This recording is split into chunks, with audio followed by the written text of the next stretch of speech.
حضرت ابن عباس رضی اللہ تعالیٰ عنہ کہتے ہیں کہ حضور نبی کریم صلی اللہ علیہ وسلم اس دنیا میں تشریف لائے تو آپ کی انول نال کٹی ہوئی تھی، یعنی انول نال کو بچے کے پیدا ہونے کے بعد دائیا کاٹتی ہے۔ آپ ختنہ شدہ پیدا ہوئے۔ عبد المطلب یہ دیکھ کر بے حد حیران ہوئے اور خوش بھی۔ وہ کہا کرتے تھے میرا یہ بیٹا نرالی شان کا ہوگا۔ آپ کی پیدائش سے پہلے مکہ کے لوگ خشک سالی اور قحط کا شکار تھے، لیکن جو ہی آپ کے دنیا میں تشریف لانے کا وقت قریب آیا، بارشیں شروع ہو گئیں، خشک سالی دور ہو گئی، درخت ہرے بھرے ہو گئے اور پھلوں سے لد گئے، زمین پہ سبزہ ہی سبزہ نظر آنے لگا۔ پیدائش کے وقت آپ اپنے ہاتھوں پر جھکے ہوئے تھے، سر آسمان کی طرف تھا۔ ایک روایت کے الفاظ یہ ہیں کہ گھٹنوں کے بل جھکے ہوئے تھے، مطلب یہ کہ سجدے کی سی حالت میں تھے۔ آپ کی مٹھی بند تھی اور شہادت کی انگلی اٹھی ہوئی تھی، جیسا کہ ہم نماز میں اٹھاتے ہیں۔ حضور انور صلی اللہ علیہ وسلم فرماتے ہیں جب میری والدہ نے مجھے جنم دیا تو ان سے ایک نور نکلا، اس نور سے شام کے محلات جگمگا اٹھے۔ آپ صلی اللہ علیہ وسلم کی والدہ سیدہ آمنہ فرماتی ہیں محمد صلی اللہ علیہ وسلم کی پیدائش کے وقت ظاہر ہونے والے نور کی روشنی میں مجھے بصرہ میں چلنے والے اونٹوں کی گردنیں تک نظر آئیں۔ علامہ سہیلی رحمۃ اللہ علیہ نے لکھا ہے جب آپ پیدا ہوئے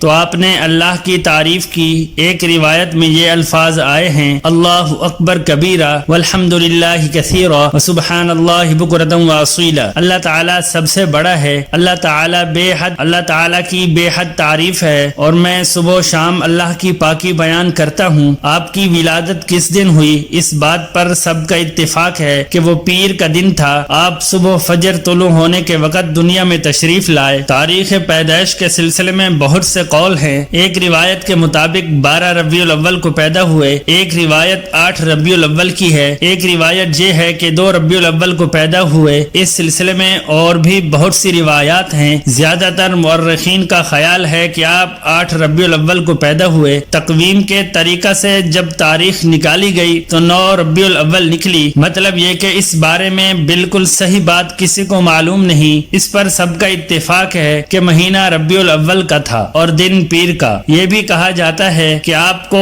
پیر کے دن ہی نبوت ملی، پیر کے روز ہی آپ نے مدینہ منورہ کی طرف ہجرت فرمائی اور پیر کے روز ہی آپ کی وفات ہوئی۔ آپ عام الفیل میں پیدا ہوئے، یعنی ہاتھیوں والے سال میں۔ اس سال کو ہاتھیوں والا سال اس لیے کہا جاتا ہے کہ ابرہہ نے ہاتھیوں کے ساتھ مکہ مکرمہ پر چڑھائی کی تھی۔ آپ کی پیدائش اس واقعے کے کچھ ہی دن بعد ہوئی تھی۔ ملک شام کا ایک یہودی ایس مکہ سے کچھ فاصلے پر رہتا تھا۔ وہ جب بھی کسی کام سے مکہ آتا، وہاں کے لوگوں سے ملتا تو ان سے کہتا بہت قریب کے زمانے میں تمہارے درمیان ایک بچہ پیدا ہوگا، سارا عرب اس کے راستے پر چلے گا، اس کے سامنے ذلیل اور پست ہو جائے گا، وہ عجم اور اس کے شہروں کا بھی مالک ہو جائے گا۔ یہی اس کا زمانہ ہے جو اس کی نبوت کے زمانے کو پائے گا اور اس کی پیروی کرے گا، وہ اپنے مقصد میں کامیاب ہوگا۔ جس خیر اور بھلائی کی وہ امید کرتا ہے وہ اس کو حاصل ہوگی، اور جو شخص اس کی نبوت کا زمانہ پائے گا مگر اس کی مخالفت کرے گا وہ اپنے مقصد اور آرزوؤں میں ناکام ہوگا۔ مکہ معظمہ میں جو بھی بچہ پیدا ہوتا وہ یہودی اس بچے کے بارے میں تحقیق کرتا اور کہتا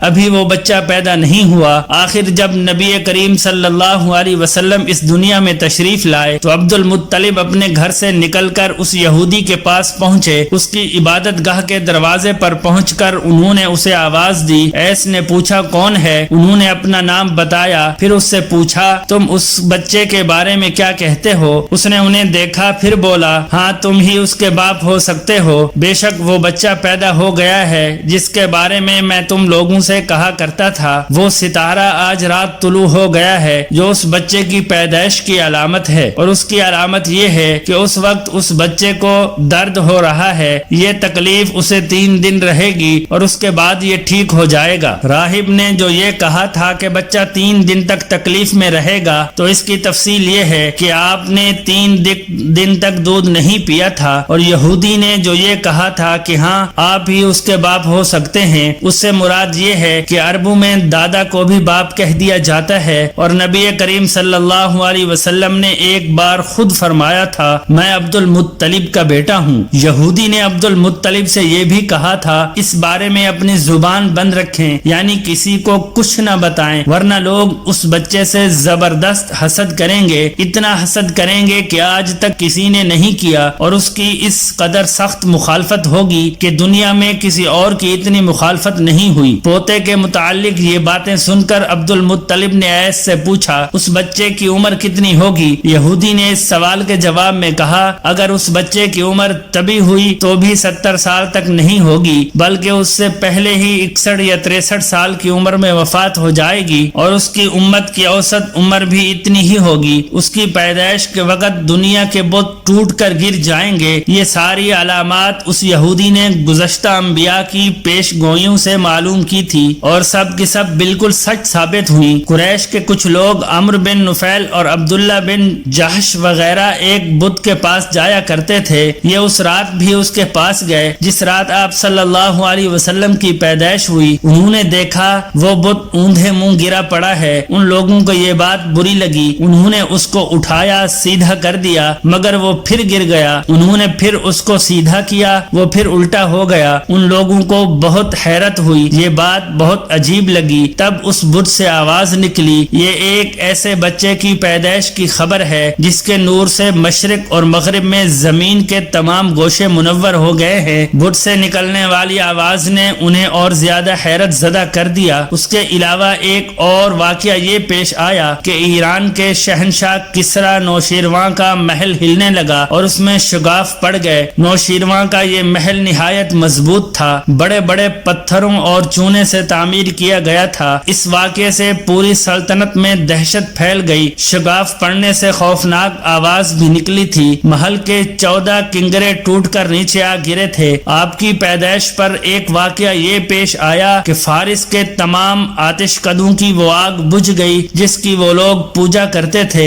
اور اس کو بجھنے نہیں دیتے تھے، لیکن اس رات ایک ہی وقت میں تمام کے تمام آتش کدوں کی آگ آنن فانن بجھ گئی۔ آگ کے پوجنے والوں میں رونا پٹنا مچ گیا۔ کسریٰ کو یہ تمام اطلاعات ملی تو اس نے ایک کاہن کو بلایا، اس نے اپنے محل میں شگاف پڑنے اور آتش کدوں کی آگ بجھنے کے واقعات اسے سنا کر پوچھا آخر ایسا کیوں ہو رہا ہے؟ وہ کاہن خود تو جواب نہ دے سکا، تاہم اس نے کہا ان سوالات کے جوابات میرا ماموں دے سکتا ہے، اس کا نام ستیح ہے۔ نوشیروان نے کہا ٹھیک ہے، تم جا کر ان سوالات کے جوابات لاؤ۔ وہ گیا، ستیح سے ملا، اسے یہ واقعات سنائے۔ اس نے سن کر کہا ایک عصا والے نبی ظاہر ہوں گے جو عرب اور شام پر چھا جائیں گے، اور جو کچھ ہونے والا ہے ہو کر رہے گا۔ اس نے یہ جواب کسریٰ کو بتایا۔ اس وقت تک کسریٰ نے دوسرے کاہنوں سے بھی معلومات حاصل کر لی تھیں، چنانچہ یہ سن کر اس نے کہا تب پھر ابھی وہ وقت آنے میں دیر ہے، یعنی ان کا غلبہ میرے بعد ہوگا۔ پیدائش کے 7ویں دن عبد المطلب نے آپ کا عقیقہ کیا اور نام محمد رکھا۔ عربوں میں اس سے پہلے یہ نام کسی کا نہیں رکھا گیا تھا۔ قریش کو یہ نام عجیب سا لگا، چنانچہ